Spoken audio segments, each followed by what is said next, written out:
जनपद अमेठी में कांग्रेस कार्यालय में जनसभा के दौरान कांग्रेस महासचिव प्रियंका गांधी ने कहा कि अमेठी में राजनीति मेरे और आपके पूर्वजों ने स्थापित की है। ये मेरे पिता की कर्म भूमि है। जब वो शहीद हुए तब यहाँ के सांसद थे। आप यहाँ फिर से वही राजनीति स्थापित करो जो आपके लिए काम करे और अपना भविष्य बनाओ। जो टीवी पर दिखता है वो सच नहीं है। असल में आप जो जीवन जी रहे हैं वह असली सच्चाई है। आपको बहुत सावधान होना पड़ेगा। आपकी जागरूकता आज इतनी जरूरी है, इतनी महत्वपूर्ण है कि आप पूछिए ही मत, मैं इसका उल्लेख कर ही नहीं सकती। आज आपकी जागरूकता पर आक्रमण है। मोदी जी की जितनी भी नीतियां हैं बड़े बड़े खरबपतियों के लिए बन रही हैं। कैसे पता चलता है?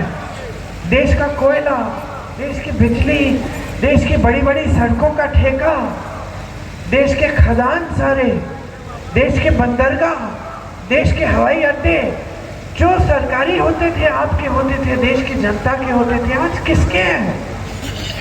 किसके हैं? अडानी जी, अंबानी जी के हैं।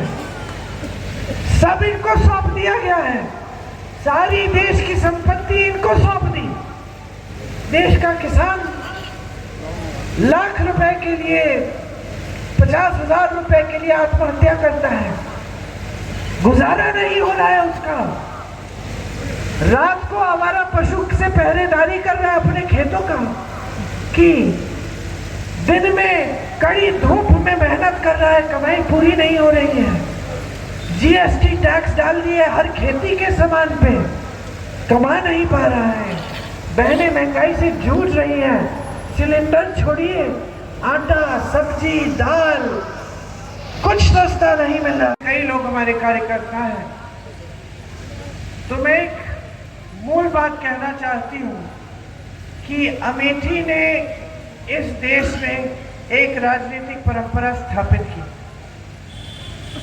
आप शायद इसके वाकिफ हैं कि नहीं, कुछ लोग नौजवान हैं, उनको पता है कि नहीं, जो बुजुर्ग हैं उनको पूरी गहराई से समझ है इस बात की कि नहीं, ये मैं नहीं जानती। लेकिन मैं ये जरूर जानती हूँ कि जो राजनीतिक परंपरा यहाँ स्थापित हुई उसकी शुरुआत एक देश के प्रधानमंत्री ने की, इस देश की जनता के साथ। मेरे पिताजी राजीव गांधी आपके सांसद थे।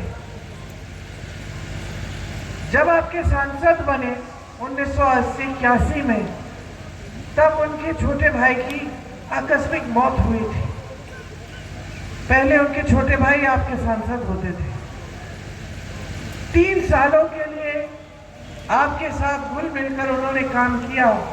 आपके बीच आए, जन जन की समस्या को समझे, गांव गांव गए, खुद गाड़ी चला के आते थे। तो 84 में उनकी माताजी शहीद हो गई। जब उनकी माताजी शहीद हुई, अचानक अगले दिन उनको प्रधानमंत्री पद का शपथ लेना पड़ा। वो प्रधानमंत्री बन गए। लेकिन मरते दम तक आपके सांसद रहे। उस समय 5 सालों के लिए प्रधानमंत्री रहे। डांट खाते थे, लेकिन सर झुकाकर आपके पास आते थे। आपको डांटते नहीं थे, आपको धमकाते नहीं थे कि प्रधानमंत्री हो। अहंकार नहीं था। देश के सबसे बड़ा पद संभाले थे। उस पद की गहराई को समझते थे, उस पद की सभ्यता को, उस पद की गरिमा को गहराई से समझते थे। वो समझते थे कि इस देश में लोकतंत्र है, इस देश में जनता सर्वोपरि है। जनता डांटे तो डांट सुनो, जनता शिकायत करे तो शिकायत सुनो, जनता की समस्या है तो जनता की बात सुनो, उस समस्या को सुलझाने की कोशिश करो। यही प्रधानमंत्री का धर्म है और यही देश के हर नेता का धर्म होना चाहिए। और यही राजनीति इस क्षेत्र में आपने मेरे पिताजी के साथ स्थापित की। एक सच्चाई की राजनीति थी, नेता आते थे आपके सामने, आपको सच बता देते थे।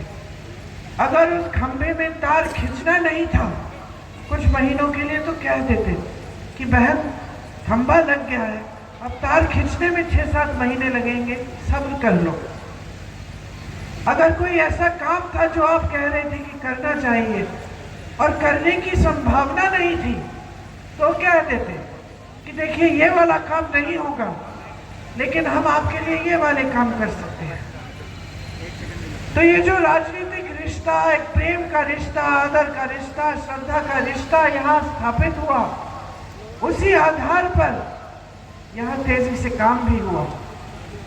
BHEL, HAL, IIITB, ordnance factory, उड़ान अकेडमी, इंदो गर्ल्स, ACC सीमेंट की फैक्ट्री, ये सब उन्होंने, सोनिया जी ने उनके बाद, राहुल जी ने उनके बाद यहाँ पर शुरू कराया। IIIT तो खैर बंद हो गई उनके जाने के बाद, लेकिन ये एक सिलसिला था काम का। बड़ी बड़ी सड़कें बनी।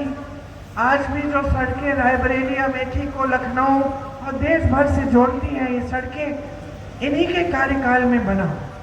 तो आपने एक राजनीति स्थापित की, एक सभ्यता स्थापित की, और उस सभ्यता को आगे बढ़ाकर मेरी माता जी जब आपकी सांसद बनी, उन्होंने खूब काम किया आपके लिए। राहुल जी बने, उन्होंने अपने काम किए आपके लिए। तो ये सिलसिला जारी रहा।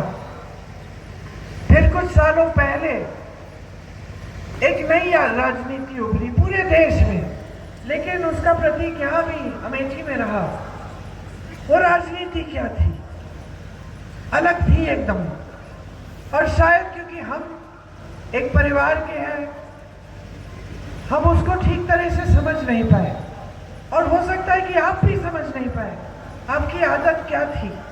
आपकी आदत ये थी कि नेता सच बोलेगा।